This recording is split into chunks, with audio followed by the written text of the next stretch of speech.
Wang Han, a food delivery guy, speeds through the city on his red motorcycle. His phone buzzes and he answers the call. An unknown woman's voice says she's pregnant with his child and they need to talk. Busy with deliveries, Wang Han dismisses it as a scam, tells her he has no time, and hangs up annoyed. He then speeds off again, weaving through traffic. Wang Han arrives at the XX food delivery center, where his co-workers are gossiping outside. With a cigarette in his mouth, he asks a heavier-set co-worker what he's mumbling about. The co-worker explains that the prestigious Su family's daughter is marrying the city's richest man's son, a topic irrelevant to Wang Han. The co-worker then shows a phone picture of the beautiful Su family daughter, complaining it's a waste for a perfect girl to marry the rich man's son, whom he calls an ugly, useless sleazebag. As Wang Han glances at the photo, he is shocked to realize the woman looks familiar. His co-worker snatches the phone back, and Wang Han's memory clears. His co-worker asks if he also thinks it's a shame for a good girl to be wasted on someone so awful, but Wang Han recognizes her as a drunk girl who once tried to seduce him. A sudden realization hits him. She's the one who called him moments ago. He wonders if the call wasn't a scam after all. The scene flashes back to 1 month ago.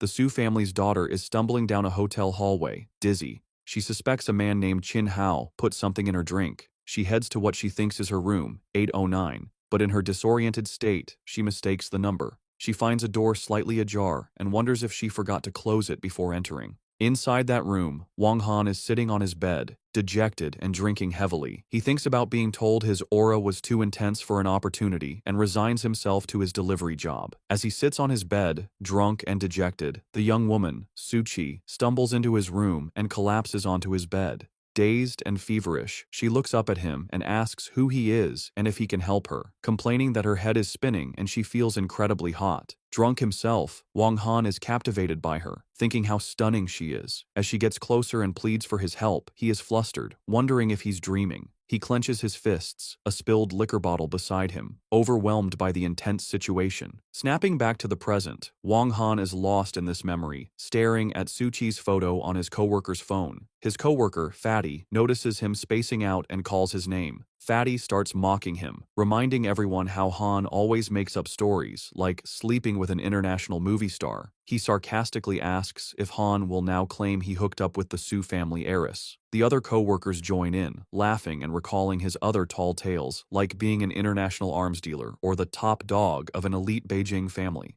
Wang Han remains calm. He lights a cigarette and tells them they don't get it, cryptically stating that what he does is hiding in plain sight. Just as one of the guys dismisses his claims, their banter is interrupted. A sleek red luxury sports car pulls up in front of the delivery center, shocking all the drivers. The driver's side door opens, and a slender leg in a high heel steps out.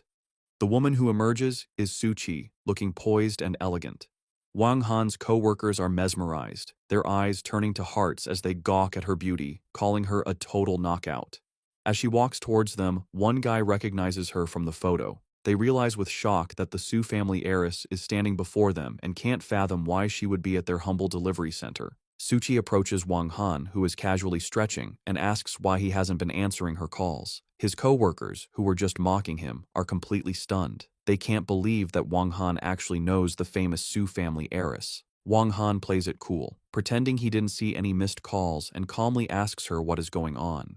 Cutting straight to the point, Suchi looks him in the eye and states that she is pregnant and the baby is his. This revelation sends his co-workers into shock. They yell in disbelief, unable to process that this wealthy and beautiful woman is carrying their friend's child. One swears he will never again say Han is full of it. Wang Han himself is taken aback, rubbing his eyes as if in a daze, and asks if she is sure. Suki, her expression firm, tells him to come with her to the hospital to prove it. As she waits by her car, his co-workers frantically urge him to go with her. A stressed Wang Han decides to go and asks a buddy to cover for him. The two then speed off in her red car, leaving the astonished crew behind. Inside the car, the tension is thick. Wang Han asks if the baby is really his. Suchi replies curtly, questioning why she would lie about something so serious. Looking resolute, Wang Han tells her that if the baby is his, he will take full responsibility for both of them. Suchi gives him a skeptical look and scoffs at his promise, questioning how he'll take responsibility with his delivery job earnings. Unbothered, Wang Han leans back and confidently states there is nothing wrong with an honest living, and that supporting them won't be an issue. Su Qi reminds him of her status as part of the powerful Su family in Jiangning. Wang Han simply dismisses this, saying that status crap is the dumbest thing. Annoyed by his nonchalant attitude, Su Qi slams her foot on the accelerator, causing the car to jolt violently and throwing Wang Han forward. He yells at her, accusing her of doing it on purpose and asking what's so special about the Su family. The tense journey ends as they pull up in front of a large hospital. Su Qi parks and calmly tells him they've arrived. As they get out of the car, Su Qi warns Wang Han not to use the word responsibility so lightly. She reminds him of the serious consequences he would face if her family discovered a food delivery guy got her pregnant. This angers Wang Han, who passionately declares that it's not a joke to him. If the baby is his, he will absolutely take responsibility. Ignoring his outburst, Su Qi tells him to come inside. They walk down a hospital hallway. Su Qi leads him towards a door labeled operating room, and Wang Han stops, shocked, asking why they are going there. Su Qi looks back at him with a determined expression and states that she is going in, leaving him to realize her true intention, to terminate the pregnancy. In a panic, he grabs her arm to stop her. He pleads with her, acknowledging she probably thinks he couldn't support her and a child, but insists that money is not a problem, and he will find a way. Just then, a nurse approaches, informing Su Qi it is time for her procedure. Su Qi looks at Wang Han with a faint, unreadable smile, agrees with the nurse, and pulls her arm away. She walks into the operating room, leaving Wang Han calling after her in desperation. He stands outside the closed door, feeling powerless and frustrated, thinking he can't do anything to stop this determined woman. Inside the operating room, Su Qi is lying on the table in a patient gown. A surgeon asks if she is ready. As another surgeon prepares a syringe, telling her to relax, she closes her eyes. But at the last second, just before the procedure begins, she puts up her hand and tells them to wait. Meanwhile, Wang Han sits slumped in the waiting area. He has resigned himself to the situation, thinking if she is determined not to have the baby, he can't stop her. Suddenly, the operating room door swings open, and Su Qi walks out, unchanged. Wang Han is stunned. He jumps to his feet, bewildered, and asks how she can be out already, questioning if surgeries are that fast these days. Su Qi, seemingly unfazed, tells a baffled Wang Han she is tired and asks him to drive her home. Wang Han confidently agrees, putting an arm around her and bragging that he could even fly a fighter jet. He gets behind the wheel of her red sports car and drives away from the hospital towards an affluent neighborhood called Longwan. During the drive, while Su Qi rests, Wang Han receives a call. The person on the other end informs him of a bidding event that night at Jianye Tower, which the old man wants him to attend. The caller also mentions that Lin Qingyun, a chamber president, is on their side. Wang Han calmly acknowledges these instructions, hinting at a powerful, mysterious side to his life unknown to Su Qi. They soon arrive at a large house in the Su family's estate. Wang Han announces their arrival, waking Su Qi. She gets out of the car and tells him to leave before her family sees him. Noticing she looks pale, Wang Han offers to walk her to the door, but she coldly rejects his concern, telling him to stay out of her business. However, as she turns away, her heel gets caught in a crack, causing her to lose her balance and cry out as she falls. With stunning speed, Wang Han lunges forward and catches her just before she hits the ground. As he helps her up, he chides her for being a klutz. Annoyed, Su Qi asks him to repeat himself, and he doubles down, calling her unbelievably clumsy. In a flash of anger, she pinches his side with all her might, causing him to shout in pain. The sudden exertion takes a toll on her, and she winces. Seeing her discomfort, Wang Han surprises her by sweeping her up into his arms. He carries her inside the lavish house and gently places her on a sofa. Opening a first aid kit, he begins to tend to her bare foot, which she twisted in the fall. She protests, telling him to go, but he firmly tells her to stop moving. Just as he is wrapping her ankle, they are interrupted by two women who have entered the room. The newcomers are Yang Huimin, Su Qi's mother, and Lin Shuifu, her best friend. Su Qi's mother looks at the scene in shock and demands to know what her daughter is doing. Wang Han and Su Qi simultaneously explain that she twisted her ankle. Then, looking at her stunned mother, Su Qi calmly announces that her boyfriend was just helping her apply some medicine. Wang Han is completely blindsided. Her mother, Yang Huimin, is even more shocked, pointing a trembling finger at the uniform-clad Wang Han and yelling in disbelief, asking if this man is really her boyfriend. Reeling from her daughter's announcement, Yang Huimin furiously demands to know what is going on and who this delivery guy is.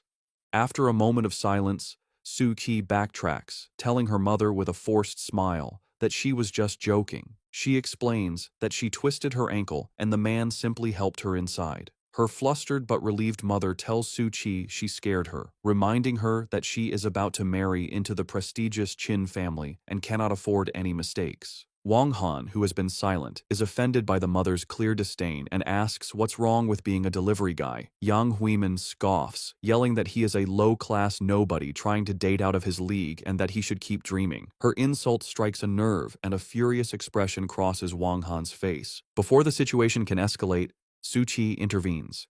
She calmly tells Wang Han he can go now and thanks him for his help. He gives a short humph and turns to leave. As he walks away, Su Qi's best friend, Lin Shuifu, watches him with a thoughtful expression. After he is gone, Yang Huimin tells Lin Shuifu to help Su Qi to her room. With disgust, she orders someone to wipe the floor where the filthy delivery guy stood. Later, in her bedroom, Lin Shuifu helps Su Qi sit on her bed and immediately asks about her real relationship with that man. Su Qi initially claims there is nothing between them, but Lin Shuifu isn't buying it, insisting she can't be fooled because the way Su Qi looked at him was clearly not nothing. Cornered by her friend's intuition, Su Qi confesses the truth. She is pregnant with his child. Lin Shuifu is utterly flabbergasted, shouting in disbelief that she is pregnant. She questions Su Qi's judgment, asking why, of all people, it had to be a delivery guy. Su Qi explains that she drank too much that day and dismisses it as a fluke. Lin Shuifu presses on, asking what Su Qi plans to do, reminding her that she can't hide the pregnancy forever from the powerful Qin family. To her friend's shock, Su Qi firmly states that she has decided to keep the baby. Lin Shuifu thinks her friend has lost her mind.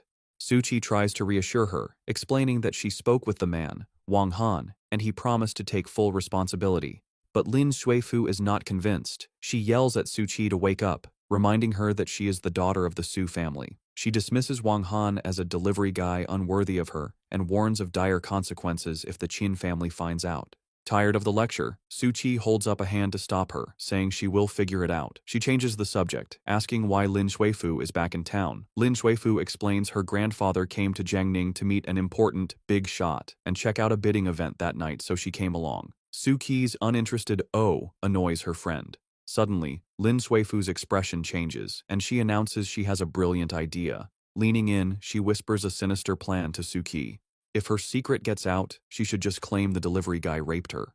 Su Qi responds with disgust, remarking what an awful idea that is. Meanwhile, Wang Han has left the Su estate and is walking through the exclusive villa district. He pulls out his phone, muttering that there are no taxis in this area. Just then, a sleek black car pulls up beside him. Wang Han watches as a man in a sharp suit steps out. The older, silver-haired man approaches Wang Han and respectfully greets him as young master. He introduces himself as Lin Qingyun, president of the Julong Chamber of Commerce, and explains he is there to escort him to the bidding event. Wang Han, putting the pieces together, recalls the conversation and confirms his grandfather had told him about the arrangement, revealing a hidden connection to immense power that contrasts with his life as a delivery driver. Accepting the offer, Wang Han tells Lin Qingyun that before the bidding he needs a shower and a change of clothes. Lin Qingyun respectfully agrees, promising to arrange everything as he opens the car door for his young master. They depart in a luxurious black limousine. The scene shifts to the bustling bidding event in a grand ballroom filled with wealthy guests. Wang Han arrives, now transformed. He has shed his delivery jacket for a sharp, tailored suit, looking powerful and confident as he surveys the crowd. As he stands near a window, his attention is caught by a familiar face. It is Lin Shuifu, Su Qi's best friend, in a stunning white evening gown. She approaches him with disdain and asks what the delivery guy is doing at such an exclusive event. Before he can answer, she jumps to a conclusion, accusingly asking if he is working a part-time job. Before Wang Han can correct her, she grabs his arm and forcefully pulls him away, saying she needs to talk.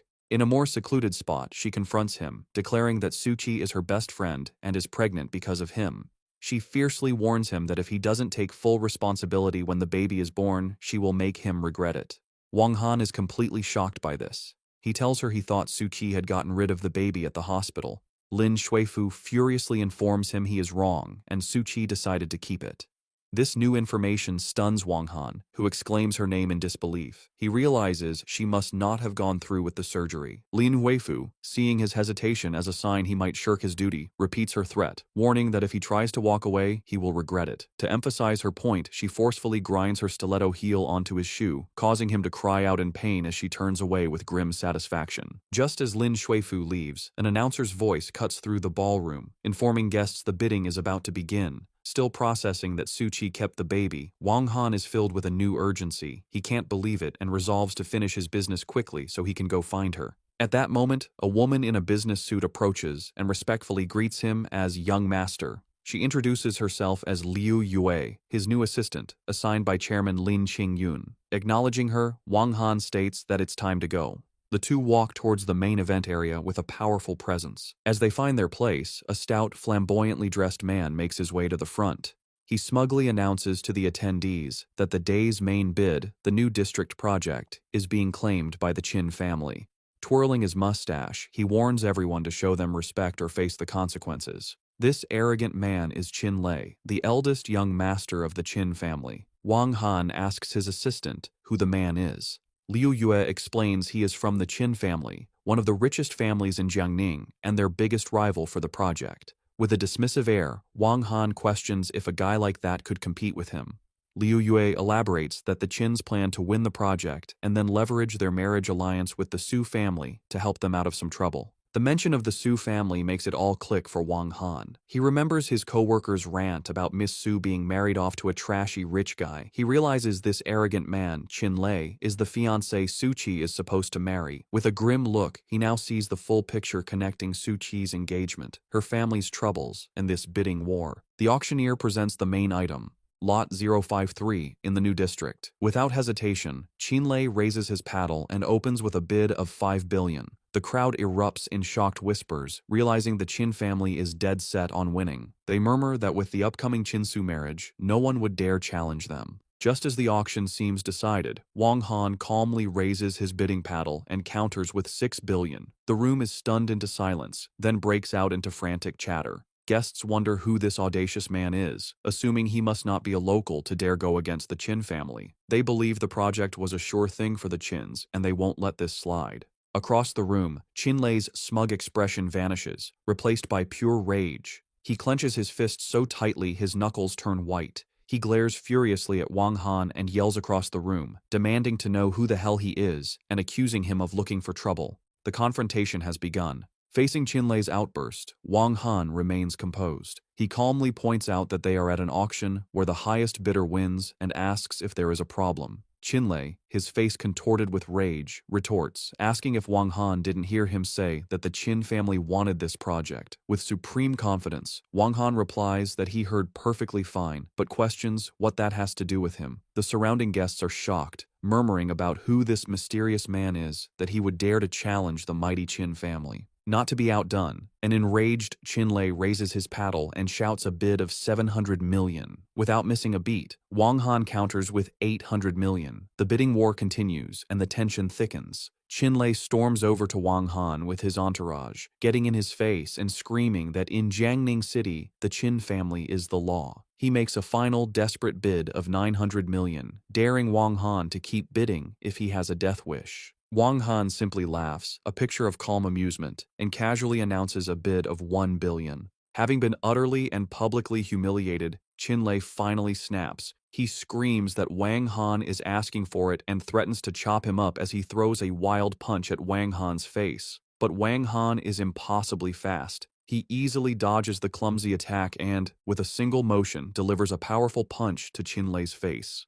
As Qin Lei is sent flying, crying out in pain, Wang Han contemptuously asks if he thought he could take him on alone. As Qin Lei lies dazed, his two bodyguards leap to their feet and charge at Wang Han. The ensuing fight is brutally efficient. Wang Han moves with incredible speed, effortlessly dispatching them with powerful kicks and strikes, leaving them defeated on the ballroom floor. Qin Lei struggles to his feet, holding his bruised face in disbelief. He screams at Wang Han, accusing him of having a death wish for daring to lay a hand on him.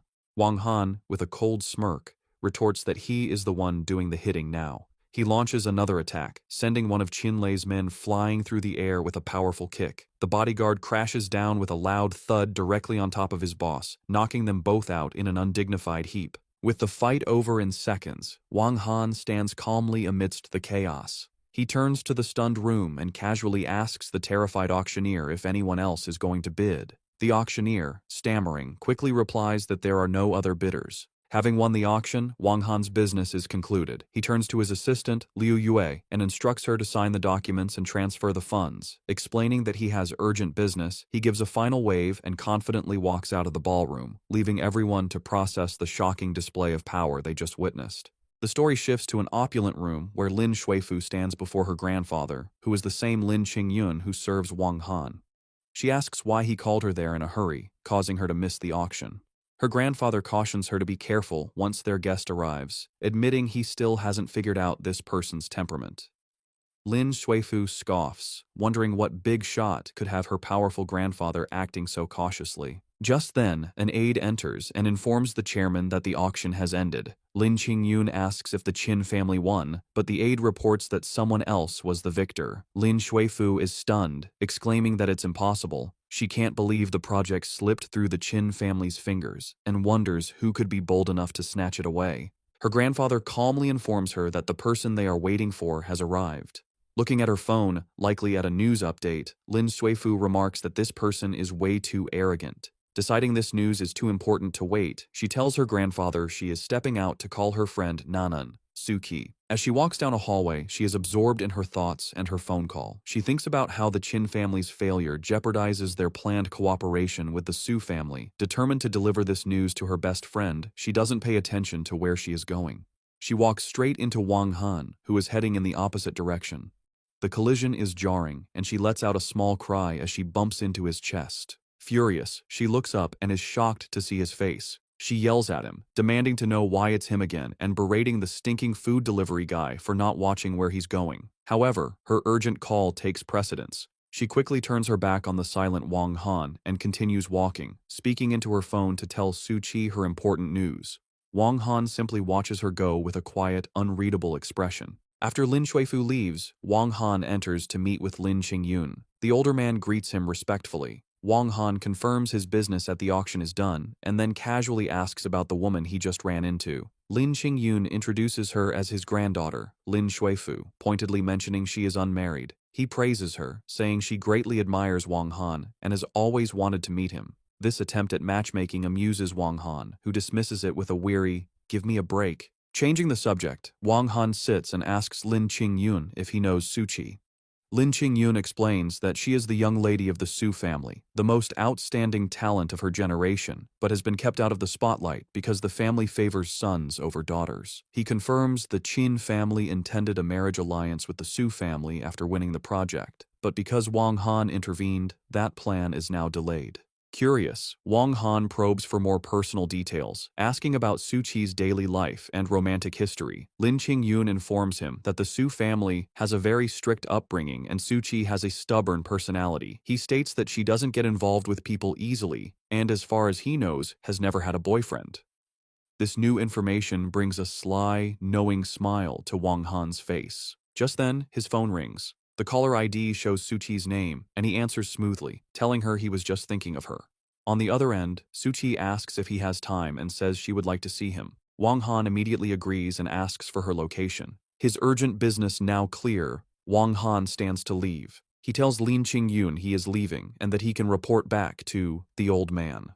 As Wang Han walks out, Lin Qingyun makes one last attempt to promote his granddaughter, mentioning she graduated from the Royal Academy in London, just like Wang Han. Uninterested, Wang Han brushes him off, saying they can talk about it next time. The scene shifts to a park overlooking the city, where Su Qi is sitting alone on a bench, looking thoughtful. A moment later, Wang Han arrives on his red motorcycle, now back in his sharp suit. He walks over and takes a seat beside her. Putting an arm around her, he gets straight to the point. He tells her not to worry about the child and that he will support both of them. He then makes a definitive offer, telling her that if she wants to get married, they can go register anytime she likes, solidifying his promise of responsibility. Despite his confident promise, Su Qi remains skeptical. With a wry smile, she questions his ability to afford such a commitment. Unfazed, Wang Han looks off into the distance and asks what he wouldn't be able to afford. To make her point, Suchi holds up her wrist, showing him her expensive watch and asking if he knows its cost. With surprising expertise, Wang Han correctly identifies the watch as a Pasha de Cartier, a 42mm 18K rose gold model, and correctly states its price of $352,000. Suki is visibly shocked by his detailed knowledge. She presses him, asking how much he makes in a year as a delivery guy and how many years he would have to work just to afford that one item. Wang Han reassures her not to worry about money and encourages her to have the baby. He confidently states he will definitely not let her or the child be short on material things, even boasting that providing for them wouldn't be a problem. Suki, rolling her eyes at his grand statement, dryly asks if it would kill him not to brag. Their conversation is interrupted when Suchi's phone rings. She answers, and her mother's frantic voice is on the other end. Her mother demands she come home quickly, informing her that Chin Hao is at the house waiting to discuss the wedding. Suchi quietly acknowledges the summons. Turning to Wang Han, she asks him to take her home. With a charming smile, he tells her it would be his pleasure. He helps her onto his motorcycle, and they speed off. During the ride, Suchi leans against Wang Han's back, a faint, peaceful smile on her face as she closes her eyes, seemingly content. They soon arrive back at the Su family estate. Wang Han walks her to the front door, and as they enter, Suchi announces to her mother that she is home. Her mother, Yang Huimin, immediately appears, annoyed. She scolds her daughter for being gone so long, telling her that Chin Hao has been waiting. In the background, a stout man in a suit sits on the sofa. Suchi simply states she went for a walk. Her mother then notices Wang Han behind her and disapprovingly asks why she brought someone back, reminding her that her wedding day with Chin Hao is approaching. The man on the couch stands and greets Suchi, confirming he came to discuss wedding matters. He gives a suave smile and introduces himself as Chin Hao, the second young master of the Chin family. Facing her fiancé, Chin Hao, Suchi tries to put their wedding on hold. She tells him that since the Chin family lost the new district project bid, their family's planned cooperation isn't finalized, and therefore their marriage should be delayed as well. Chin Hao, however, dismisses the lost bid as a small matter. With a sinister smirk, he insists they should get married first, and everything else can be negotiated afterward. His thoughts reveal his true intentions. He plans to get her into bed first and then decide later if he will give her family the money they need. Suki's mother, Yang Huimin, desperately tries to salvage the situation. She pleads with her daughter, reminding her that Chin Hao promised $1 billion to help the Su family as soon as they are married. But Suchi cuts her off with a sharp, "Don't say any more." With fierce determination, she declares that she will not marry him. Her refusal leaves both her mother and Chin Hao stunned. Taking a bold step, Suchi walks over to Wang Han, takes his arm, and announces that not only will she not marry Chin Hao, but she is also pregnant with Wang Han's child. Her mother shrieks in horror, grabbing her daughter and demanding if she understands what she is saying, pointing out that Wang Han is just a food delivery guy. Suchi pleads with her mother, insisting she doesn't want to be forced into marrying Chin Hao and promising that with some time she can help the Su family through their crisis. Enraged by her daughter's shameful behavior, Yang Huimin raises her hand to slap Suchi. But before it connects, Wang Han's arm shoots out and firmly catches her wrist, stopping the blow. He looks at her coldly and asks what is wrong with being a delivery guy. He then turns the accusation of shame back on her, questioning if marrying her own daughter off to a scumbag for profit is considered having any shame. As she struggles in his grip, screaming at the stinking delivery guy to let her go, the situation escalates. Chin Hao, who has been watching the drama, finally explodes. He points an accusing finger at Suchi, his face twisted in rage, and calls her a slutty bitch he never expected to be so indecent. He rants about how she let a delivery guy ride her and then turns his fury on Wang Han, vowing to kill him. Suchi can only stand by, stunned and horrified. Before Chin Hao can act, Wang Han moves with lightning speed. He delivers a powerful slap across Chin Hao's face, sending him stumbling backward and crashing to the floor. Wang Han then pulls a stunned Suchi protectively behind him. He glares at the fallen Chin Hao and declares that she is pregnant with his child, which makes her his woman, and questions who gave him the nerve to try and hit her.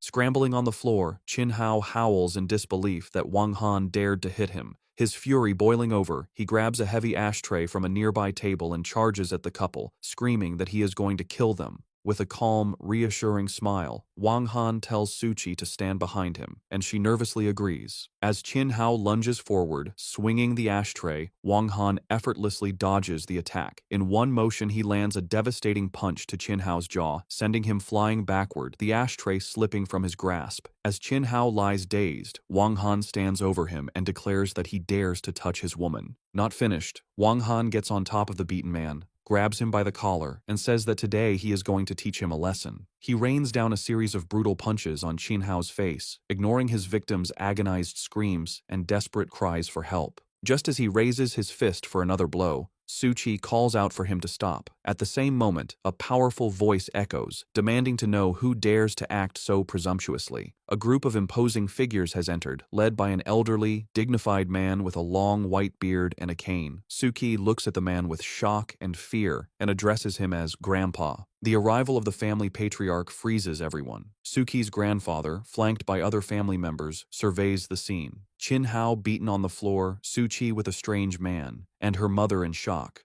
The old man's expression is grim as he announces he heard everything. He turns his piercing gaze on his granddaughter and, striking his cane on the floor, demands to know if it is true that she is pregnant with this delivery guy's child. With quiet resignation, Suki confirms that it is. The confession sends the Su family into a panic. They cry out that the situation is outrageous and they cannot afford to offend the powerful Qin family. Her grandfather, his face contorted in fury, roars that the only solution is for the child to be aborted immediately. Qin Hao, however, struggles to his feet and disagrees. He yells that even if she aborts the child, a bitch like her will never set foot in his family's home, leaving the Su family aghast. The weight of the situation becomes too much. They begin to wail that everything is over, blaming each other for spoiling Suchi and lamenting that the Su family is now finished. Suchi stands silently amidst their accusations, her face a mask of sorrow. Finally, she snaps, telling them all to stop arguing. The emotional and physical stress takes its toll, and she cries out in pain, clutching her head as dizziness overcomes her. Before she can fall, Wang Han is there to catch her. He holds her steady and reassures her, telling her not to be afraid and that he will take her away. As he scoops her into his arms, her family, including her parents, rush forward, demanding the stinking delivery guy let her go and threatening to break his legs. Wang Han looks back at them with utter contempt and asks if they even call themselves human. Without another word, he turns and starts to walk out of the house, carrying the now fainting Suchi. When her parents try to block his path, he effortlessly kicks them aside, sending them sprawling. He pauses at the doorway and turns back to the stunned and terrified family. With cold, unwavering determination, he declares that he is taking Suchi with him and asks if anyone has a problem with that, leaving them utterly powerless to stop him. With Suchi unconscious in his arms, Wang Han tells her stunned family that since no one objects, he is leaving. He takes her from the chaotic Su estate to his modern high-rise apartment. Inside, he gently lays the still unconscious Suchi on his sofa. As he does, a card slips from her purse and falls to the floor. After making sure she is resting, Wang Han spots the card and picks it up. He examines it and is surprised to realize that today is her birthday. He feels a surge of pity for her, thinking that even though she comes from a wealthy family, it seems no one remembered her special day. Looking at her sleeping form, he resolves to show her what he is capable of, reaffirming that she is his woman. About 20 minutes later, Suchi begins to stir. She slowly sits up, groggy and disoriented, rubbing her eyes and wondering where she is. Just then, Wang Han emerges from another room wearing an apron. He holds out a bowl of food, telling her she must be hungry now that she's awake. Suki walks over to the dining table, where Wang Han has laid out an elaborate meal he made especially for her. She is impressed by the delicious aroma from the various dishes, which include steamed delicacies, a fruit and cheese platter, and several drinks. Wang Han boasts that his cooking skills are so good that even a princess from Dubai would beg for a taste. Amused by his arrogance, Suchi smiles and asks if it would kill him not to brag. As they sit down to eat, Suchi becomes serious. She tells him that for today, he is forbidden from saying the word die, leaving Wang Han confused.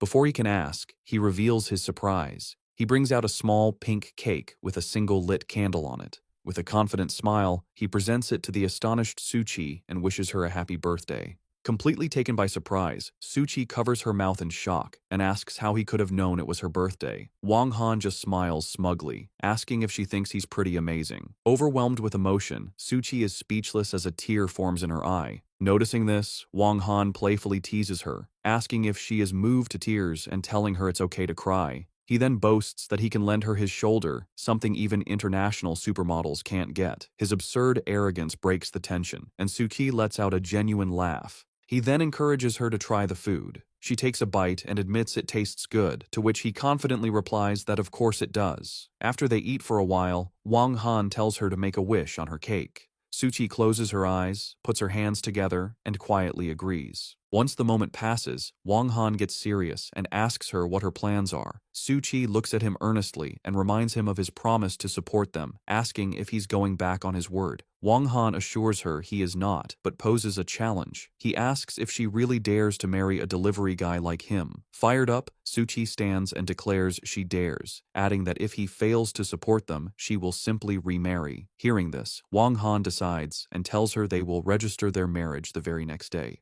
With fierce determination, she agrees, stating that she is not afraid. Satisfied, Wang Han leans back with a smile and says that it's settled. Their plans are interrupted when Wang Han's phone buzzes. He tells Suchi he has to take the call, and she nods. He steps out onto the balcony to answer. The person on the other end, whom he calls Xiaohua, frantically warns him he is in danger. Xiaohua, who calls Wang Han boss, says an assassin named Hydra is coming to Jiangning City to kill him. Wang Han remains calm and asks if the source is reliable and if they can confirm Hydra's location. Xiaohua reports Hydra was last seen near the Lin family's villa. Lighting a cigarette, Wang Han coolly tells his subordinate he understands and will make time to take care of the assassin tomorrow. While Wang Han is on the balcony, Suchi sits on the sofa, talking on her phone and eating her cake. She is on a call with her best friend, Lin Shuifu, who wished her a happy birthday and asked if she was the first one. With an amused smile, Suchi tells her friend she was second. Lin Shuifu is shocked, immediately asking who was first and hoping it wasn't Qin Hao. Suchi, glancing towards the balcony, reveals that it was him. Her friend is furious, demanding to know how she got mixed up with that delivery guy again.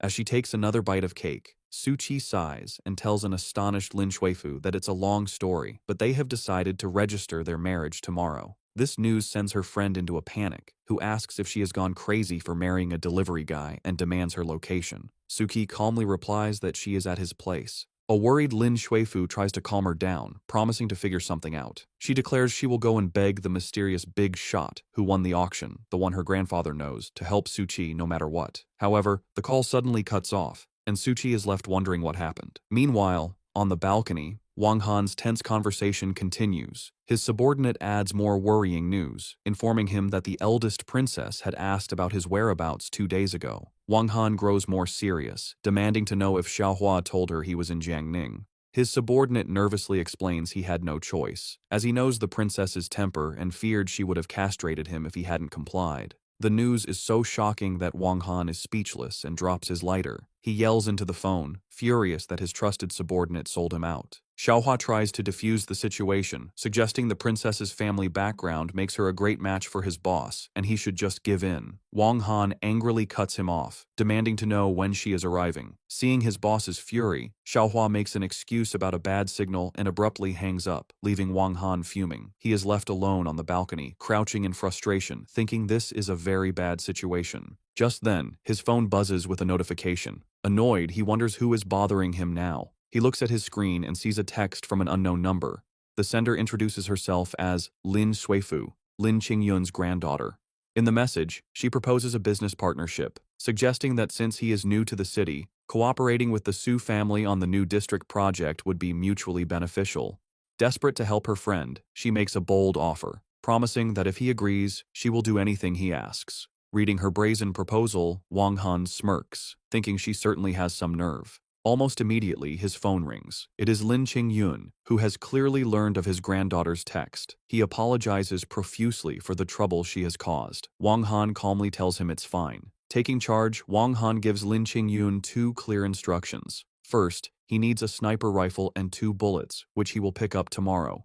Second, he orders Lin to give Su-chi full authority over the new district project, forbidding anyone else from the Su family from getting involved. Without hesitation, Lin Qingyun agrees to carry out his young master's commands. Later, while Wang Han is on the balcony, Su-chi is relaxing in his apartment, lying on the bed and reading. Her phone buzzes with a message from her best friend, Lin Shuifu.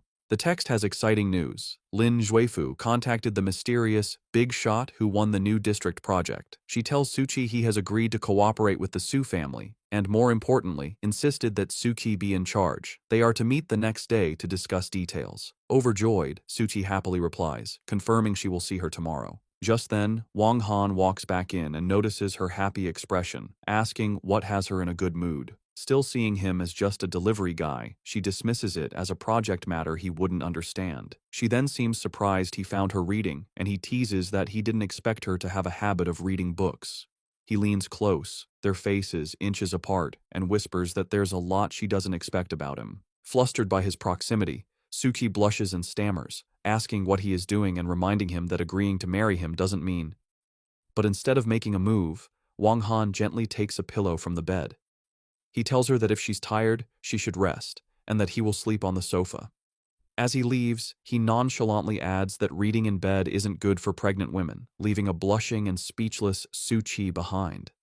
Lying back, she's embarrassed, thinking she really thought he was going to do something. The next day dawns bright. On the apartment balcony, Wang Han is in the middle of a grueling workout, performing one-handed handstand push-ups. Su-chi, in pajamas, steps out and watches him. Amused, she jokingly asks if he is practicing toad style. He lands smoothly and corrects her, stating it's a technique called the dragon coiling hand, a name she's never heard. He explains it's not a flashy martial art, but a genuine killing technique, demonstrating a few swift movements. Curious, Su-chi asks why a simple delivery guy would need to learn something so dangerous. Wang Han stops and looks at her, sharing wisdom from his father. Use martial arts to stop conflict and protect your family. Su-chi is impressed and agrees his father's words were wise. Changing the subject, Wang Han says he has made breakfast and prepared toiletries for her. Touched, she remarks she never realized a big guy like him could be so thoughtful. With a confident smirk, he replies, there is a lot she hasn't realized about him yet.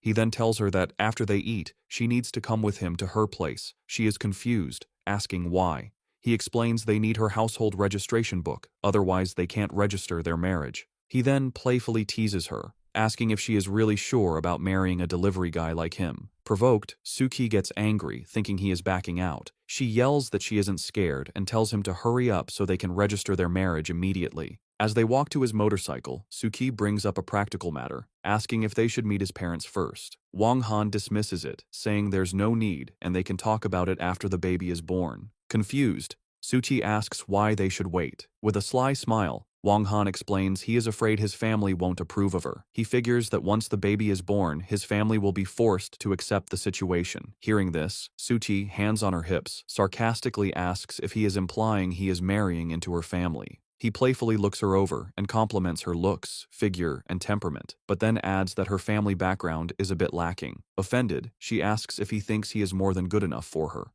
Wang Han laughs it off, telling her not to take it so seriously and to get on the motorcycle. With an annoyed, humph, she gets on behind him. He tells her to hold his waist tight, and they speed off down the road. Unbeknownst to them, they are being watched. From a hidden spot, Qin Hao and a muscular subordinate see them leave. The subordinate remarks with disgust that the bitch spent the night with a delivery guy and asks his young master what to do. His face dark with rage, Qin Hao gives a brutal order. He tells his man to kill the delivery guy and then take the bitch to a hotel for him. The subordinate cracks his knuckles and says he will take his men and follow them immediately. As Wang Han and Suchi ride through the city, he notices in his rearview mirror that a white van has been tailing them. He realizes they are being followed. Thinking quickly, he leans back and tells Suchi a change of plans. He says she should go home first to get her things, as he has an errand to run. Unaware of the danger, she agrees. Wang Han then accelerates, weaving through traffic to lose their pursuers. Following his plan, Wang Han drives Suchi to a safe house. Once she is safely inside, he gets back on his motorcycle and speeds away, drawing his pursuers' attention. The white van immediately gives chase, following him into an affluent neighborhood. Wang Han leads them on a short chase before pulling up to a large modern villa, a deliberately chosen location. He halts his motorcycle and gets off, seemingly waiting. He glances at the villa's second-floor balcony and spots a man with spiky hair hiding there, confirming it's an ambush. The man on the balcony realizes he has been spotted. Undeterred, Wang Han calmly walks towards the villa, thinking that since his enemies are gathered here, it's time to take care of them all at once. He enters the lavish, empty house and walks upstairs. In a room, a sniper rifle case sits open on a table, exactly as he had arranged. He picks up the suppressed rifle, impressed by Lin's efficiency. However, his attention is suddenly caught by something unexpected. He looks up and notices a blue bra lying on the nearby bed, leaving him momentarily confused. Before he can process it, a woman wrapped in a towel walks out of an adjoining room. It is Lin Shuifu, Su Qi's best friend, who lets out a terrified scream upon seeing a strange man in her room holding a high-powered rifle. Recognizing him, Lin Shuifu furiously demands to know what the stinking delivery guy is doing in her home, reminding him he is trespassing in the Lin family's villa. But before their argument escalates, a red laser dot appears on her forehead. Seeing the sniper's laser, Wang Han instantly screams at her to get down. Without a second to spare, a bullet smashes through the window. Wang Han lunges across the room, tackling a terrified Lin Shuifu and knocking her out of the bullet's path just in time. They crash onto the bed and she struggles against him, yelling for the bastard to let her go. He holds her down firmly, his expression serious, and quietly warns her to stop yelling, telling her that if she makes another sound, she will be killed. Getting to his feet, Wang Han grabs the sniper rifle as a stunned Lin Shuifu asks what is happening. He ignores her, moving to the shattered window and taking aim at the villa across from them. He mutters a taunt that Hydra must not have 9 brains and fires a single, precise shot. The bullet flies across the courtyard and finds its mark, hitting the ambusher on the opposite balcony. The sniper is killed instantly, slumping to the ground with a bullet in his head. Wang Han lowers his weapon with a casual salute, remarking with disappointment that Hydra was taken care of so easily. Before he can celebrate, a frantic Lin Huifu grabs him, demanding an explanation for the gun in her house. But at that moment, Wang Han's senses flare as he detects another threat. A second bullet rips through the air, shattering another window from a different angle. Reacting with incredible speed, Wang Han again shouts for her to get down and throws himself on top of her, shielding her with his body. They crash to the floor as the bullet zips past where they had just been standing, impacting the wall behind them. Still on the floor with Lin Zuifu, Wang Han realizes there are more attackers outside. Thinking fast, he grabs a piece of her clothing from the bed and throws it into the air as a decoy. He mentally lists his opponents: the assassin Hydra, the thugs from the van, and this new sniper. He grimly concludes he has several guests to deal with today. The decoy works. As the enemy sniper fires at the movement, Wang Han takes aim with his own rifle, a terrified Lin Shuifu watching from behind him. He returns fire with his second and final bullet. The shot flies across the open space and strikes another sniper hiding in a different location, taking him out. Immediately, heavy suppressing fire erupts from a third location, as another assassin on a nearby rooftop unleashes a volley of shots at their window. Wang Han grabs Lin Shuifu and dives behind a sofa for cover as the wall behind them is peppered with bullets. Pinned down in a compromising position, she screams and calls him a pervert. Once the shooting stops, Wang Han calmly plucks one of the enemy's spent bullet casings from the wall. He examines it closely and recognizes a unique 6-pointed star insignia on the base. He identifies it as a special warhead from a notorious Eastern European assassin organization known as Heiress. He turns to a shaken Lin Shuifu and asks when she managed to provoke such dangerous people. She can only stammer that she doesn't know. At that moment, Wang Han looks at his empty rifle and curses himself for being careless. He had only asked for 2 bullets and is now out of ammunition. He kneels, wondering what to do now that he is unarmed and surrounded. Suddenly, a memory strikes Lin Shuifu. She tells Wang Han she might know who is behind the attack. She recalls that a while ago, an Eastern European boss tried to buy research technology from her company, but she had refused his offer.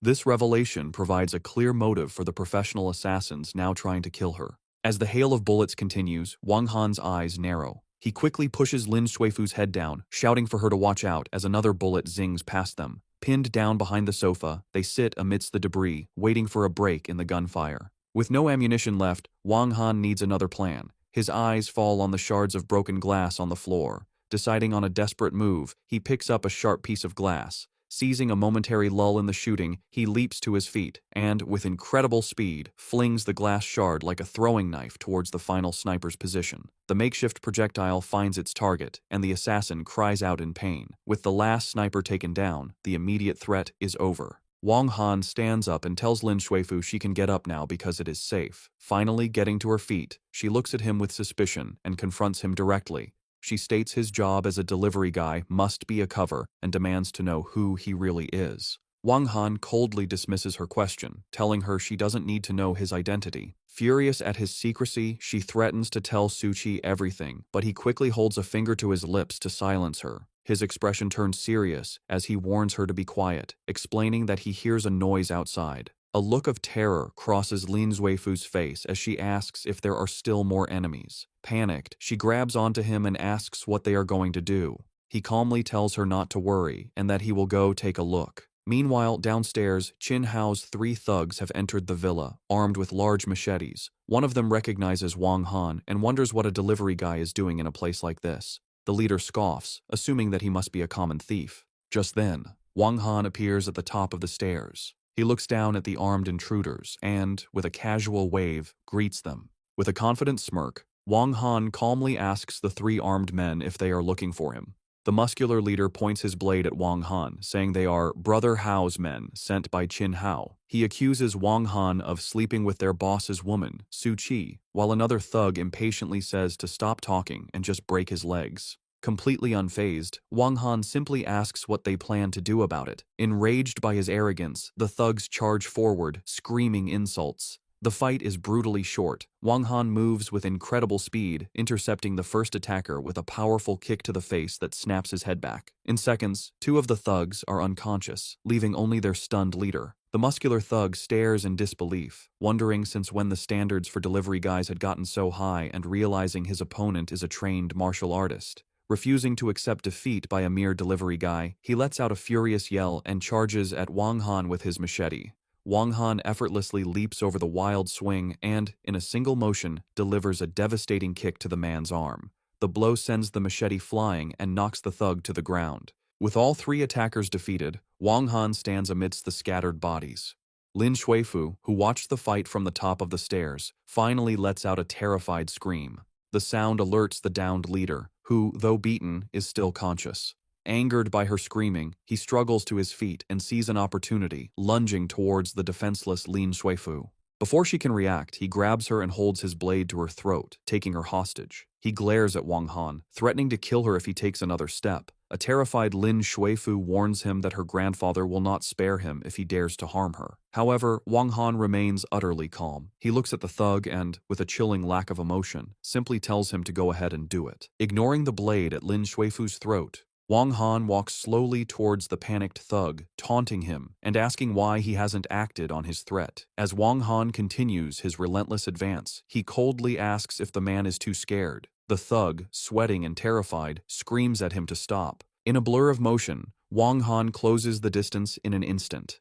Before the thug can react, Wang Han catches the flat of the sword blade between his thumb and forefinger, stopping the weapon completely. He looks at the thug with contempt and asks if he really thinks he is skilled enough to brandish a sword in front of him. The thug is shocked by Wang Han's impossible strength, realizing with horror that he cannot move the blade at all. Wang Han continues to mock him, asking again why he doesn't just make his move. Then, with a simple flick of his fingers, he shatters the steel blade, sending shards of metal flying as the thug and Lin Shuifu stare in stunned disbelief. Before the thug can recover, Wang Han grabs him by the throat, lifting him off the ground. He asks if a stinking rotten shrimp like him is even worthy of fighting him. Choking, the thug tries to save himself by gasping that he is a member of the powerful Black Dragon Society. Wang Han is unimpressed, dismissively asking, "So what?" before slamming the man's head into the floor, knocking him unconscious. However, the thug suddenly recovers and tries a new tactic. He scrambles to his feet, pleading with Wang Han not to go down a path of crime. This bizarre appeal has no effect. Wang Han delivers a brutal stomp to the man's face, causing him to scream in agony as blood flies from his mouth.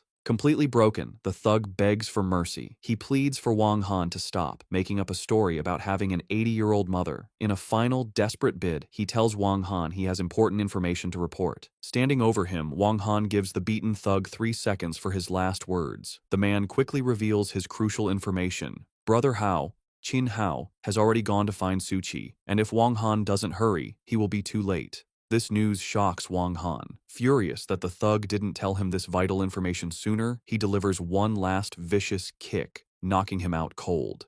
Just then, they hear a loud knocking at the door. A voice from outside announces they are the police. Realizing he must leave immediately, Wang Han tells Lin Suifu he is going to find Su Qi and is leaving the situation in her hands. He gives her one final instruction, not to tell anyone he was there. As he runs out, she tells him to go, assuring him she knows what to say. A moment later, two police officers enter the villa. The lead officer shows Lin Suifu his badge and asks what happened. As two police cars pull up outside, she begins to explain that she was showering when three men broke in with knives. Following her statement, the police arrest the three unconscious thugs. An officer reports to his captain that they found two dead bodies, the snipers Wang Han had killed, in the villa across the street, and that they do not look like ordinary people. Shocked, the captain orders his men to take everyone and everything to the station for investigation. Meanwhile, Su Qi is being cornered in a bedroom by a furious Qin Hao. He reveals his sinister intentions, reminding her of the time he drugged her drink and gloating that he is going to force himself on her now. A terrified Su Qi tells him to get out, but he only becomes more enraged. He sneers that he has sent men to kill the delivery guy, and that when they are done, he will force her in front of him.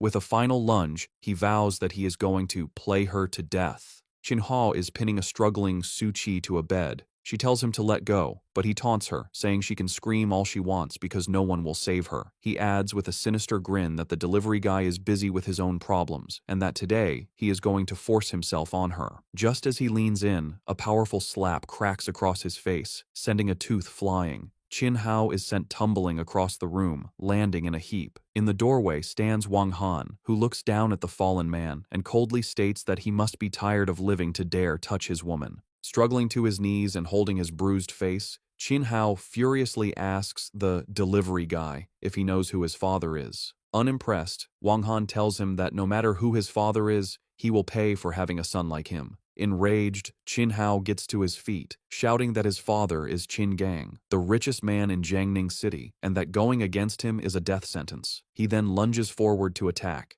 Wang Han effortlessly sidesteps the clumsy attack and delivers a powerful kick, dismissing him as a loser. The blow sends Qin Hao flying into a piece of furniture, knocking him out completely. Wang Han then turns to a shaken Su Qi and gently tells her not to be afraid because it is all over now. He pulls her into a protective embrace as she tells him how glad she is that he came. He holds her close and reassures her that as long as he is with her, no one will ever dare to touch her again. Meanwhile, the beaten Qin Hao struggles to his feet and stumbles out of the room, shouting one last threat at the stinking delivery guy to just wait. With the immediate danger gone, Su Qi looks up at Wang Han and asks what time it is. Confused, he asks her what is wrong. She explains she almost forgot an important meeting at her company and asks if he would go with her. With a warm smile, Wang Han agrees without hesitation, promising he will accompany her anywhere. Su Qi and Wang Han arrive in a red sports car at a large, modern corporate building. As they get out, a person greets Su Qi, telling her that President Liu is already waiting in the conference room. They enter, and Su Qi apologizes to a woman in a business suit for being late. The woman, President Liu, is none other than Wang Han's assistant, Liu Yue. She is shocked to see him and almost addresses him as young master, but he quickly stops her with a gesture. Thinking fast, Wang Han puts an arm around her and pretends they are old classmates. This stuns Su Qi, who can't believe Wang Han and the powerful President Liu know each other. Su Qi remarks on the coincidence, and Liu Yue nervously agrees as she is invited to sit. With everyone seated, Liu Yue prepares to get down to business, and Su Qi agrees to begin. However, just as they are about to start, the door bursts open. Su Qi's grandfather, her father, and two other men from the Su family stride in, fawning over President Liu and expressing how honored they are. They insist that for such an important project, they couldn't possibly be careless. A shocked Su Qi asks her grandfather why he is there, and Liu Yue politely greets him. The grandfather explains he was so excited about the new district project that he rushed right over. His friendly demeanor vanishes when he notices Wang Han. He angrily asks Su Qi why she would bring an outsider to such an important meeting. Su Qi stands her ground, reminding her grandfather that since she is in charge of the project, it is her right to decide who she brings. This infuriates her father, Su Jianye, who yells at her, questioning when it became her turn to speak for the company. He belittles her, telling her she has no qualifications, and ordering her to give up her seat for her brother and go pour water for President Liu.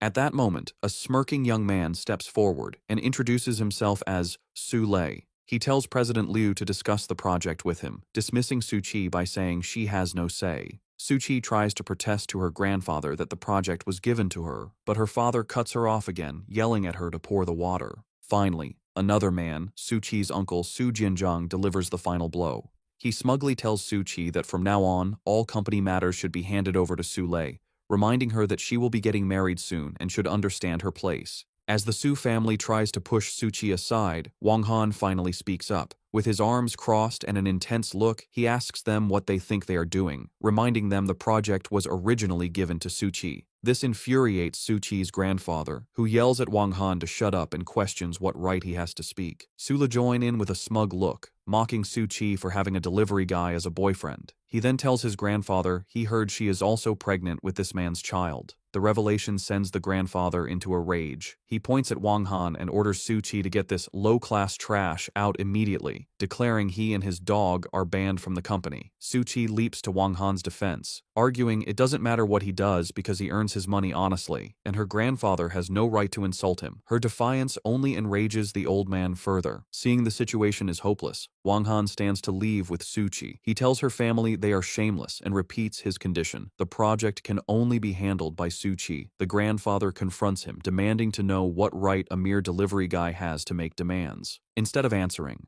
Wang Han turns to a nervous Liu Yue.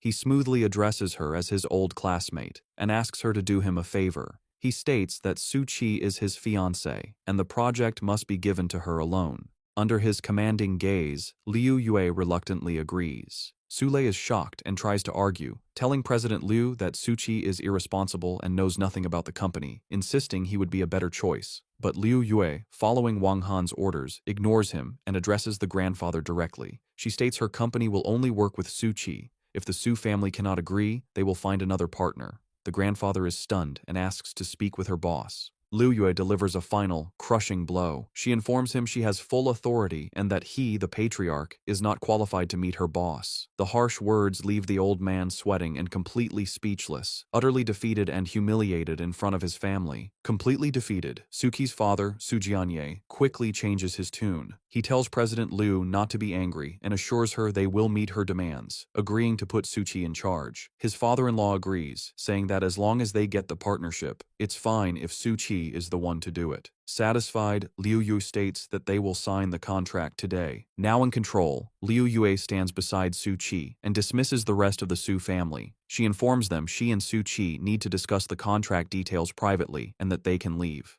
With no power to object, Su Jianye can only agree, and he helps his stunned father-in-law out of the room. As the defeated men file out, Su-lei tries to protest to his father, but he is quickly silenced and ushered out. Once they are gone, Wang Han watches the door close with a smirk, thinking what a bunch of clowns they are and how they brought their humiliation upon themselves. Liu Yue then professionally hands the contract to Su-chi to review. Meanwhile, in an office elsewhere, an enraged Su-lei confronts his father, Su Jianye, demanding to know how he could let that bitch, Su-chi, be in charge.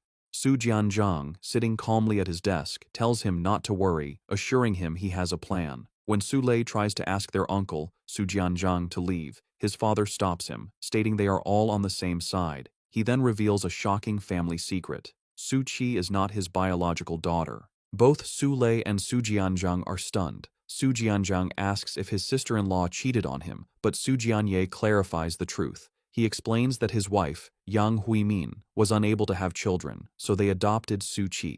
He then complains that she has now shamed the family by getting involved with a delivery guy. A thoughtful Su Jianzhang asks who Su-chi's biological parents are. Su Jianye dismisses the question, saying he doesn't know and assumes they are long dead, having left her nothing but a worthless jade pendant. Impatient, Su-lei interrupts, eager to hear his father's plan. With a sinister grin, Su Jianzhang reveals his scheme. He tells them to wait and let Su-chi take over the project for now. Once she has done the hard work, he has a way to snatch it away from her. Understanding the plot, Su-lei agrees with a confident, sly smile. Dressed in a suit with a cigarette, Wang Han approaches two security guards on duty and asks for a light. A heavier-set guard offers a lighter. Noticing Wang Han's formal attire, the guard assumes he is there for an interview, but Wang Han says no. Curious, the guard then asks what he is doing there. Very casually, Wang Han reveals he is a delivery guy. The two guards burst out laughing, one of them joking that delivery guys and security guards are lifelong enemies. Wang Han chuckles, but then he notices both guards grow serious and stand up straight, so he asks what is going on. Suddenly, the guards snap to attention. One tells the other that President Su has arrived. The heavier-set guard explains with admiration that President Su is the most beautiful woman in the company and that seeing her daily gives him the motivation to work. Wang Han scoffs at them for getting so worked up over a woman. Annoyed, the guard tells him not to act so high and mighty, reminding him that as a delivery guy, he is no better than them.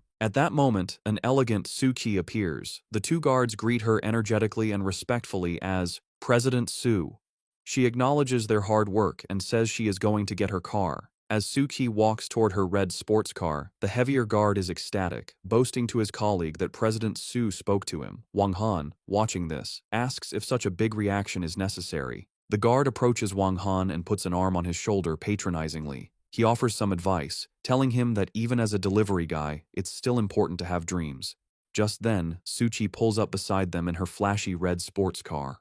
From the driver's seat, she looks at Wang Han and tells him to get in. Wang Han bids the guards farewell with a smile, telling them he will remember their words and see them later. He then gets into the passenger seat of the luxury car. The two guards are left completely frozen, watching in disbelief as the sports car speeds away, unable to process that the humble delivery guy they were just pitying left with their beautiful and unattainable boss. As they drive, Wang Han notices Su-Chi's happy expression and remarks that things must have gone smoothly. Su-Chi agrees, explaining it was thanks to her friend, Lin Suifu, who found the mysterious big boss behind the new district project. She adds that she is determined to thank this person face to face. Amused, Wang Han tells her she should definitely thank him well. He then changes the subject, informing her he has already contacted the Civil Affairs Bureau, and they will register their marriage the next morning. Su-Chi calmly agrees to the plan, but lays out her conditions. She only wants the marriage certificate so their child will have a father. After the baby is born, she will give him a monthly payment of 30,000.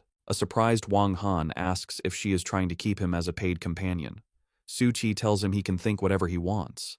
With a confident smirk, Wang Han crosses his arms and retorts that if she really wants to keep him, 30,000 is far too little. His response infuriates Su-Chi.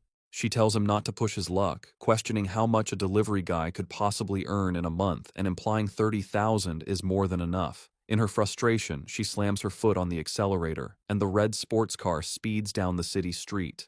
They soon arrive at the entrance of an upscale, modern residential complex. After parking, Wang Han gets out and leans on the door, teasing Su-Chi that she seems to know the route well and has already memorized the way to his home.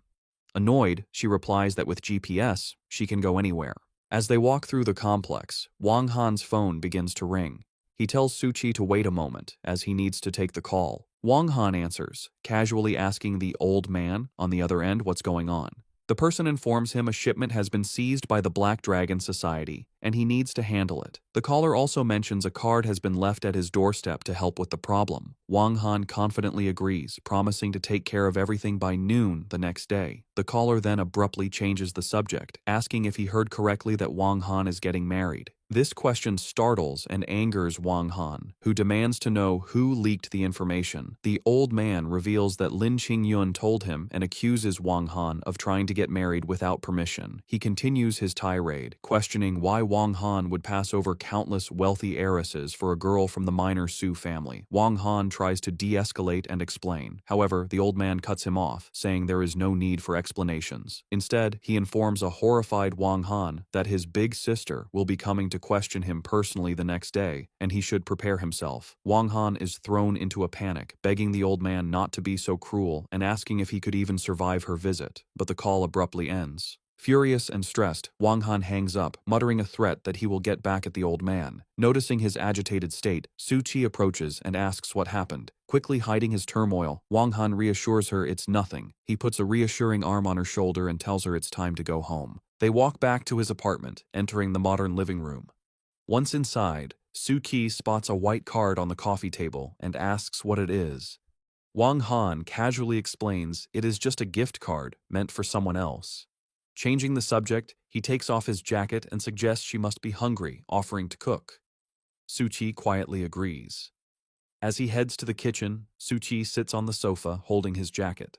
A small, content smile forms on her face as she thinks that having a kept man at home is actually quite nice. In his apartment, Wang Han, wearing an apron, tells Suchi to have a seat and that he will be finished cooking soon. She thanks him. As he heads into the kitchen, he playfully remarks that it's no trouble for his wife and child, adding that he is, after all, a kept house husband. His comment leaves Suki speechless, and she sits on the sofa with a faint, amused smile. The next day, the scene shifts to the Jiangning Civil Affairs Bureau. Wang Han and Suchi walk out of the building, each holding a red marriage certificate. Wang Han proudly declares that from now on, he is officially a married man. Suchi playfully teases him, asking his plans for the day and if he is going to deliver food. Wang Han dismisses it, joking that now that he's in some nice clothes, he should go out and have some fun with a few young ladies. His response irritates Suchi. She calls him hopeless and complains that even as a married man, he still has a terrible temper. She turns and walks away in a huff, telling him to do whatever he wants. As she leaves, Wang Han's playful expression vanishes, replaced by a serious one. He thinks that before anything else, he needs to take care of the task the old man assigned him. His mission takes him to a towering skyscraper, the headquarters of the Black Dragon Group. He stands before the massive building, confirming it's the right place. He thinks about the group's origins, recalling that the Black Dragon Society was once a local gang that has since transformed into a seemingly legitimate corporation. However, he knows they are still involved in shady business like debt collection and loan sharking. With a cold and determined look, he resolves to see for himself just how capable they really are. Wang Han walks into the Black Dragon Group's lavish lobby. Two thuggish men at a reception desk confront him, asking his business. With his hands in his pockets, Wang Han confidently states he is there to collect a debt. The long-haired thug misunderstands, thinking Wang Han is a client. He says he has come to the right place, as debt collection is one of their services. Wang Han calmly corrects him, clarifying he is there to collect a debt from a man named Baldi Liu. This statement enrages the two men. They demand to know who this fool is and if he understands whose territory he's in, accusing him of having a death wish as they both charge. The long-haired man attacks first with a wild kick, but Wang Han dodges it with ease. The thug's momentum sends him stumbling to his knees. Before he can recover, Wang Han delivers a swift kick to his face. Seeing his partner down, the bald thug rushes forward, throwing a punch. He meets the same fate, as Wang Han's powerful kick sends him flying. With both men defeated on the lobby floor, Wang Han stands over the conscious long-haired thug. His expression is cold as he calmly asks if the man is now ready to take him to see Baldi Liu. The scene shifts to an opulent office where Baldi Liu, head of the Black Dragon Group, is relaxing. A woman with long purple hair is leaning over him intimately. She playfully licks a drop of red wine from his chest. He asks if it tastes good, and she replies that it has a lot of flavor.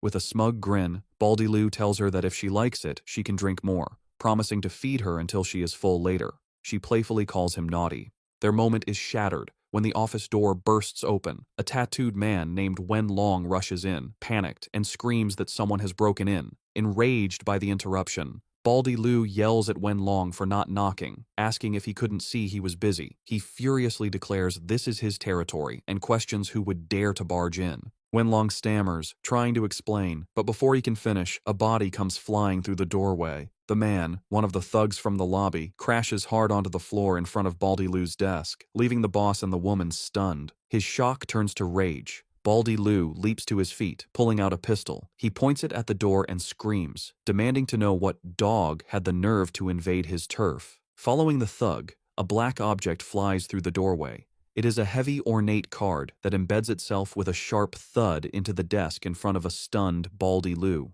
Still holding his pistol, he cautiously picks it up. His expression shifts from anger to pure terror as he recognizes the insignia and screams, identifying it as a black card from the 10 Greats Association. From the floor, the beaten thug, Wen Long, looks up in confusion, asking what the 10 Greats Association is and learning it is a terrifying organization of 10 powerful underworld bosses. At that moment, Wang Han steps into the office. He looks down with a calm, condescending expression and remarks that he is surprised they have even heard of the association. The sight of Wang Han triggers a horrified realization in Baldi Liu. He screams out the title, Ninth Young Master, finally understanding who has come for him. In shock, he stumbles backward, losing his composure. As Wang Han walks calmly into the office, he notes it's impressive someone still remembers his name, as he has been out of the underworld for many years. Without hesitation, Baldy Liu drops to his knees, bowing his head in total submission. He asks what orders the ninth young master has for him. In a stunning display of the power shift, the kneeling gang boss respectfully holds out a lighter for Wang Han, who calmly lights a cigarette. Taking a drag, Wang Han gets to the point, mentioning he heard Baldy Liu had recently seized a shipment of goods. Panicked, the kneeling man insists it must be a misunderstanding. Wang Han looks down at him with a cold expression, remarking that he admires his nerve for daring to steal from the Ten Greats Association. While feigning submission, Baldy Liu promises to return the goods immediately. However, he is secretly reaching for a pistol tucked into his waistband, preparing to make a desperate move. Aware of the deception, Wang Han remains unfazed. He looks at the gang boss and delivers a chilling warning, asking if he has ever heard the saying, "When the black card appears, even gods and ghosts will submit." Pushed to a desperate act, Baldy Liu springs to his feet, aiming his pistol at Wang Han. He screams that since the ninth young master won't give him a way out, he shouldn't be blamed for being ruthless. However, before he can fire, Wang Han moves with impossible speed. He flicks his still-lit cigarette through the air. The tiny object strikes the pistol as Baldy Liu pulls the trigger, deflecting the shot. Wang Han calmly states that he does not like having guns pointed at him. With the threat neutralized, Wang Han plucks the black card from the desk. He holds it up and delivers a cold proclamation, stating that everyone who had ever pointed a gun at him was now dead. In a single, fluid motion, he uses the sharp edge of the card as a blade, slashing it across Baldy Liu's throat in a swift, lethal strike. The gang boss collapses to the floor, dead. The gruesome scene leaves the purple-haired woman screaming in terror, while the tattooed thug, Wen Long, stares in shock at the body of his fallen boss. The commotion draws other gang members to the doorway. They freeze, shouting in disbelief that their boss has been killed. Ignoring the chaos, Wang Han grabs a terrified Wen Long. He presents him with two choices: hand over the goods and become the new boss, or hand over the goods and join Baldy Liu in death. Faced with this ultimatum, Wen Long makes his decision instantly. He and all the other thugs immediately bow their heads in submission, pledging unwavering loyalty to the ninth young master and disavowing any connection to their former boss's actions. Satisfied, Wang Han accepts their pledge and calmly orders someone to take him to his shipment, his mission now complete. Outside the imposing headquarters of the Black Dragon Group, a car pulls up. Chin Hao gets out, accompanied by a thug on crutches who is heavily bandaged. The subordinate nervously advises his boss to be cautious, warning that Wang Han is not to be taken lightly. However, Chin Hao, consumed by rage, dismisses the advice, declaring he will kill Wang Han today, no matter what. He storms towards the entrance, shouting that he is there to see the boss of the Black Dragon Society. With a face twisted in fury, he vows that as long as the gang's boss, Old Liu, gets rid of that stinking delivery guy for him, he is willing to pay any price. Meanwhile, inside the office, the new hierarchy is established. Wang Han stands before the assembled gang members and appoints Wen Long as the new leader. He declares Wen Long is now in charge of the Black Dragon Group and promises a prosperous future to anyone who follows him. The other gang members quickly accept this, addressing their new leader respectfully. Just as the new order is settled, Chin Hao bursts into the office, shouting for Old Liu. He looks around the room, now under new management, and angrily demands to know where the old boss is. Confronting the new leader, Wen Long, a furious Chin Hao dismisses him and insists he is there to see the old boss for a major business deal. From behind the desk, Wen Long calmly informs him that Old Liu is no longer around and that he is now in charge of the Black Dragon Society. Accepting the change, Chin Hao congratulates the new leader and gets to his offer. He wants them to kill someone for him, and he is willing to pay 50 million for the job. Intrigued by the enormous sum, Wen Long asks who the target is. Chin Hao reveals that the person he wants dead is a simple delivery guy. Wen Long scoffs at the proposal, thinking it's absurd to pay 50 million to kill a mere delivery driver, and telling Chin Hao he has come to the wrong place for a joke. Enraged, Chin Hao insists he is not kidding. He furiously explains that this delivery guy beat him senseless and stole his woman, and for that, he must die. Seeing a lucrative opportunity, Wen Long is amused that his first big deal as boss has arrived so quickly. He calmly tells Chin Hao not to get worked up over a delivery guy and agrees to take care of it. Chin Hao insists he must go with them, as he knows where the target lives and wants to witness his death. Wen Long readily agrees, promising to gather his men and handle the matter to Chin Hao's satisfaction.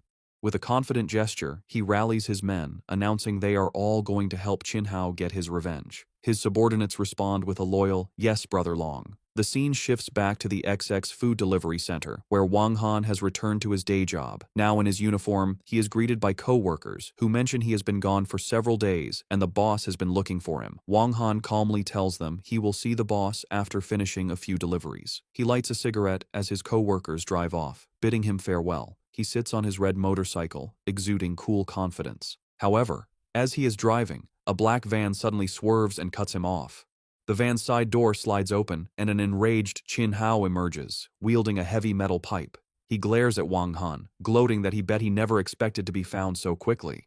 Standing calmly, Wang Han looks at his vengeful pursuer and admits this confrontation is a bit unexpected. Blinded by rage, Chin Hao charges forward, swinging the heavy pipe. He screams that he is going to make Wang Han kneel and cry. However, Wang Han, with complete calm, effortlessly sidesteps the clumsy attack. As Chin Hao stumbles past, Wang Han flicks his still-lit cigarette with perfect aim, sending it directly into Chin Hao's open mouth. The sudden pain and shock cause Chin Hao to cry out. Before he can recover, Wang Han taunts him, asking if he was the one who wanted to kneel. He then delivers a powerful knee strike to Chin Hao's stomach, followed by a brutal elbow to his back, yelling that he will make him kneel. The series of blows is too much, and Chin Hao collapses to his knees in agony. Humiliated, Chin Hao screams at the tattooed gang leader, Wen Long, demanding what he is waiting for and reminding him he wasn't paid to just stand by.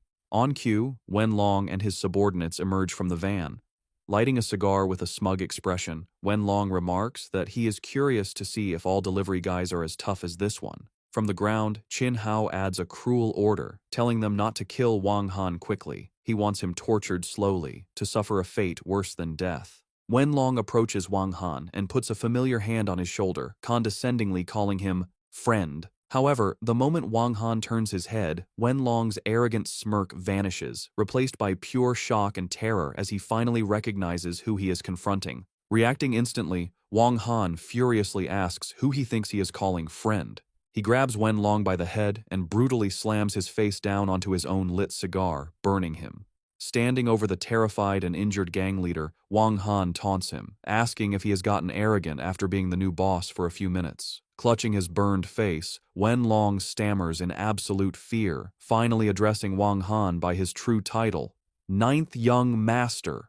He frantically apologizes, swearing he never would have dared to show up if he had known who he was dealing with. Utterly bewildered, Chin Hao dismisses the title Wen Long used and tries to order him to attack Wang Han. Terrified of angering Wang Han further, Wen Long immediately turns on his former client. He viciously kicks Chin Hao, screaming that this is the fool who wanted to attack the ninth young master. The powerful kick sends Chin Hao flying, crashing painfully onto the pavement. Wang Han steps on the beaten Chin Hao and delivers a final cold warning. He tells him this is the last time and that if he values his life, he will never provoke him again. Through his pain, Chin Hao stammers that he understands. Wang Han then adds a more severe threat. He reminds Chin Hao that Suchi is his wife and warns him to stay far away from her. He states that this time he only broke his hand, but next time he will not be so fortunate. To emphasize his point, he grinds his shoe onto Chin Hao's bandaged head, causing him to cry out in pain. With the situation handled, Wang Han pulls out his phone and complains that he is going to be late again. Behind him, Wen Long and his men stand by silently and respectfully.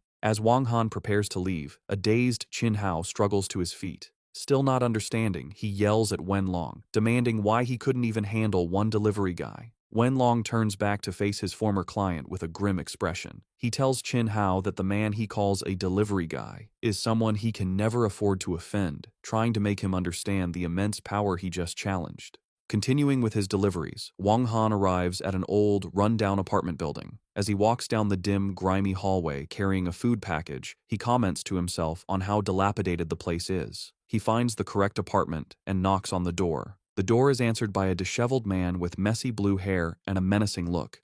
Wang Han professionally tells him the total is 20 yuan and asks if he will pay with cash or a code. The man curtly replies that he will pay with cash. As the man fumbles for money, Wang Han's expression grows suspicious, sensing something is off. His suspicion is confirmed when he glances past the man into the dark apartment. He sees a terrified woman with torn clothes in the background, desperately trying to signal for help. She is being held captive. Before she can make a sound, another man strikes her across the head, knocking her down and telling her to be quiet. Witnessing this, Wang Han's demeanor instantly changes. The blue-haired man tries to pay him and get rid of him, angrily telling him to get lost and that what is happening is none of his business. He then slams the door shut. Inside, the two criminals panic, realizing the delivery guy saw everything. One asks what they should do, and the other replies without hesitation that they should kill him. Left in the hallway, Wang Han puts a hand to his head in frustration, muttering about the incredible bad luck of running into such a situation. His thoughts are interrupted when the door flies open again. The blue-haired man lunges at him with a knife, ready to attack. A surprised but ready Wang Han questions if they are really going to try and kill him. In response to the knife attack, Wang Han instantly kicks the blue-haired man, sending him flying and disarming him. Standing in the doorway, Wang Han looks annoyed, remarking to himself that even a simple delivery is forcing him to get his hands dirty. Inside, the second kidnapper realizes the delivery guy is a trained fighter. Enraged, he grabs a machete and charges at Wang Han, yelling for him to die. Unfazed, Wang Han effortlessly stops the attack, grabbing the man's wrist and mocking his pathetic skills. He then delivers a brutal elbow to his face, sending him to the floor, crying for help. With both men neutralized, Wang Han kicks the door shut and turns his serious gaze toward the victim. He finds the terrified young woman tied up on a bed, weakly pleading for help.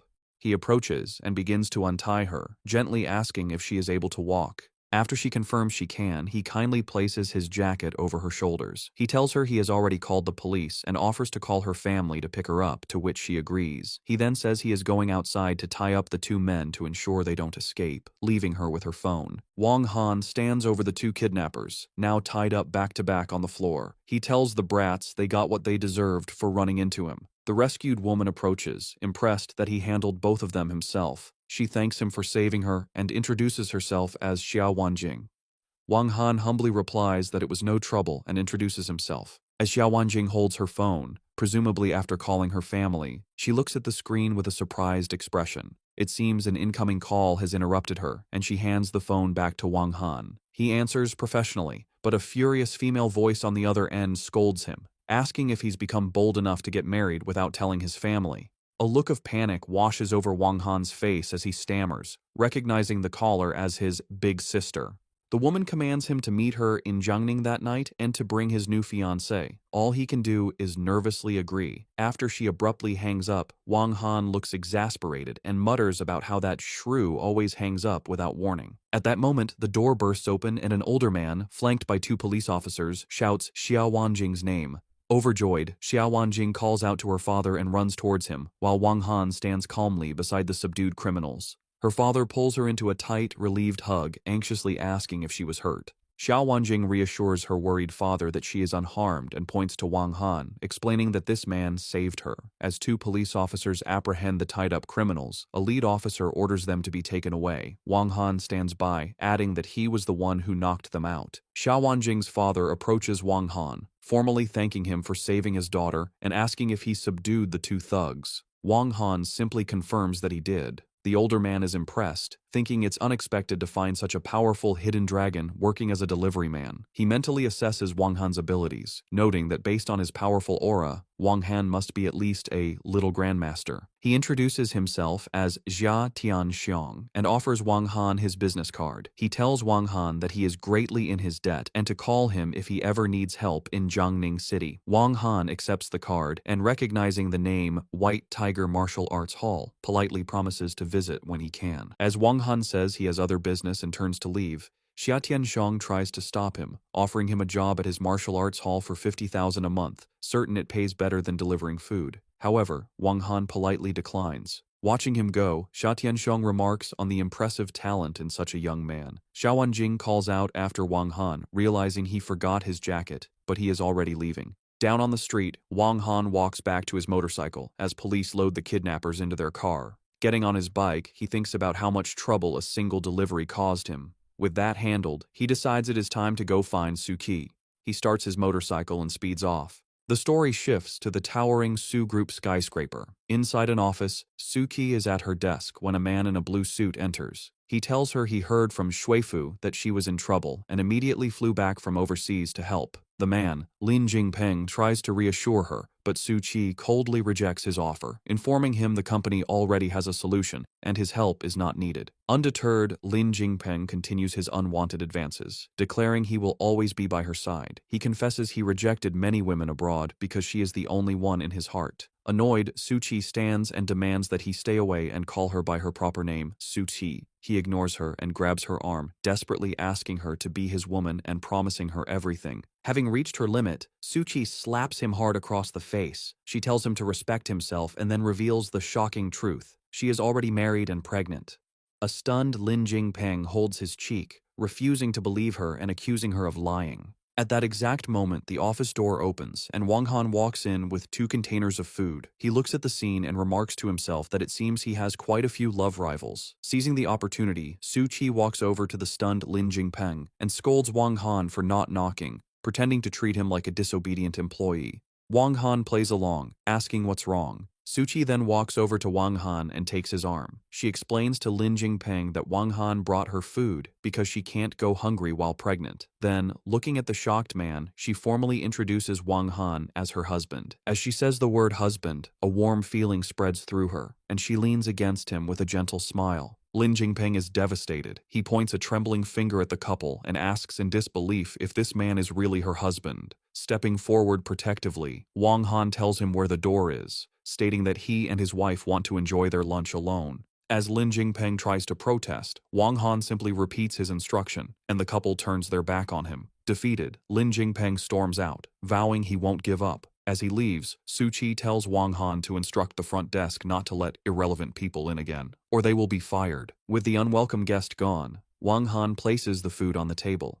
He comments with amusement that his rival was quite weak, having run off before he even had to make a move.